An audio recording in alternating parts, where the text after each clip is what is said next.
अच्छा, गैर कानूनी डंकी लगा के जो यहाँ से लोग जाते थे ना, ज़ाहिर कश्तियों के हादसे कितना हमने देखा है, लेकिन पाकिस्तान ने फिर मौसर कार्रवाई की और कंसिडरेबली बड़ा एग्रेसिवली कम हुई है हमारे यहाँ से गैर कानूनी तारिकीन वतन और की इसमें तादाद। पाकिस्तान सराहा भी गया है। आपको पता है कि बहुत रिसेंटली वज़ीर दाखिला का दौरा रोम हुआ, जहाँ इटली, स्पेन, यूनान इंसानों ने बड़ा सराहा। 47% गैर कानूनी इमिग्रेशन कम हुई है और ऑफ कोर्स जो आप बता रहे थे डंकी लगा के लोग जाते हैं, स्मगलिंग, वो सब कुछ भी कम हुआ है।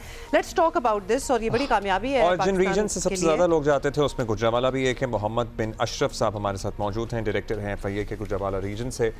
शुक्रिया आपका अशरफ साहब। सबसे पहले तो बड़ा बुनियादी सवाल यही है, बड़े सालों से पूछा जा रहा है, आप जिस रीजन में हैं यहाँ से यूरोप जाने की कोशिश करने वालों की तादाद सबसे ज़्यादा क्यों है? मतलब हिस्टोरिकली सबसे ज़्यादा है, क्यों यहाँ पे पूरे नेटवर्क हैं, उनके गढ़ यहाँ पे हैं? इसको इंसानी स्मगलर्स की जन्नत भी कहा जाता है इस रीजन को। हम जानते हैं कि 60s में जब मंगला डैम बना तो बहुत सारे लोगों को जो इनके फैक्ट्रीज थे वो यूरोप में, प्रिसाइजली UK में शिफ्ट किया गया। अब ये जो रीजन है गुजरात डिस्ट्रिक्ट, वो आपको पता है कि बिल्कुल मुत्तसिल है मीरपुर से, और मंडी बहाउद्दीन भी अप टू 90s जो है वो गुजरात डिस्ट्रिक्ट का ही पार्ट था। तो जब बिल्कुल अपने करीब के लोगों को उन्होंने बाहर जाते देखा और उसके बाद उन बाहर जाने वालों ने इधर बड़े बड़े घर बनाए, आपस में रिश्तेदारियां की, और इस एरिए का प्रॉब्लम ये था कि यहाँ पे land holdings unlike south Punjab बहुत छोटी छोटी थी। तो लोगों को ये नज़र आया कि आसान तरीके से पैसे कमाने का ये सबसे बेहतर ज़रिया है, और उसी वजह से बहुत ज़्यादा यहाँ से इलीगल माइग्रेशंस हुई। और पुराने वक्तों में लैंड रूट्स के ज़रिए ये एक निस्बतन आसान अमल था। ये लोग ईरान, टर्की और फर्दर फिर यूरोप जाते रहे, और उसमें फिर अगर आप इस एरिए के किसी गांव की सड़क पर जाएं तो आपको एक एक एकड़ में बड़े बड़े उनके घर नज़र आएंगे, जिनमें वो शायद साल में एक ही दफ़ा आते हैं या वो भी नहीं आते हैं शायद लिटरली। अच्छा, ये बताइए कि ग्रीस में यूनान के करीब कश्तियां डूबने के बाद पाकिस्तान में भी सख्त एक्शन ऑब्वियसली शुरू हो गया। पहली मरतबा लगा कि हुकाम जो हैं वो कुछ सीरियसली ले रहे हैं, इस इशू को संजीदा है।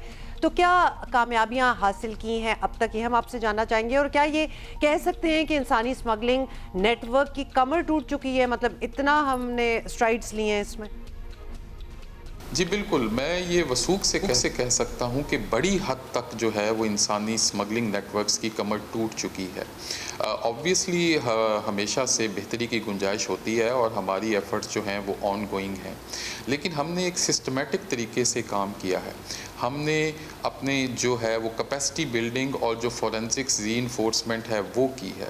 हमने नेटवर्क डिसरप्शन की है। पिछले साल हमने 1500 से ज़्यादा ह्यूमन स्मगलर्स को जो है वो अरेस्ट किया। उसके बाद हमने रिस्क प्रोफाइलिंग की, हमने रूट मैपिंग की, हमने जो ट्रैवलर्स इस तरह के स्मगलर्स के हाथों शिकार हो जाते हैं उनकी एक प्रोफाइलिंग की, और उनके जो ट्रैवल पैटर्न्स हैं उनको एनालाइज किया।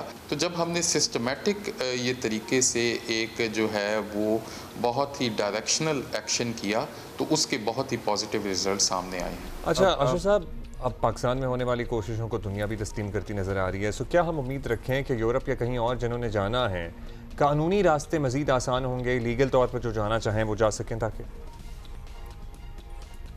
जी बिल्कुल, जो हमारे इंटरनेशनल पार्टनर्स हैं उनका भी हमेशा से आर्गूमेंट भी यही होता है कि जब इलीगल माइग्रेशन कम होगी तो ऑब्वियसली एक कॉन्फिडेंस बढ़ेगा यूरोपियन कंट्रीज़ में, और हमारे लिए जो लीगलाइज्ड एवेन्यूज़ हैं हमारे नौजवानों के लिए वो मज़ीद खुलेंगे।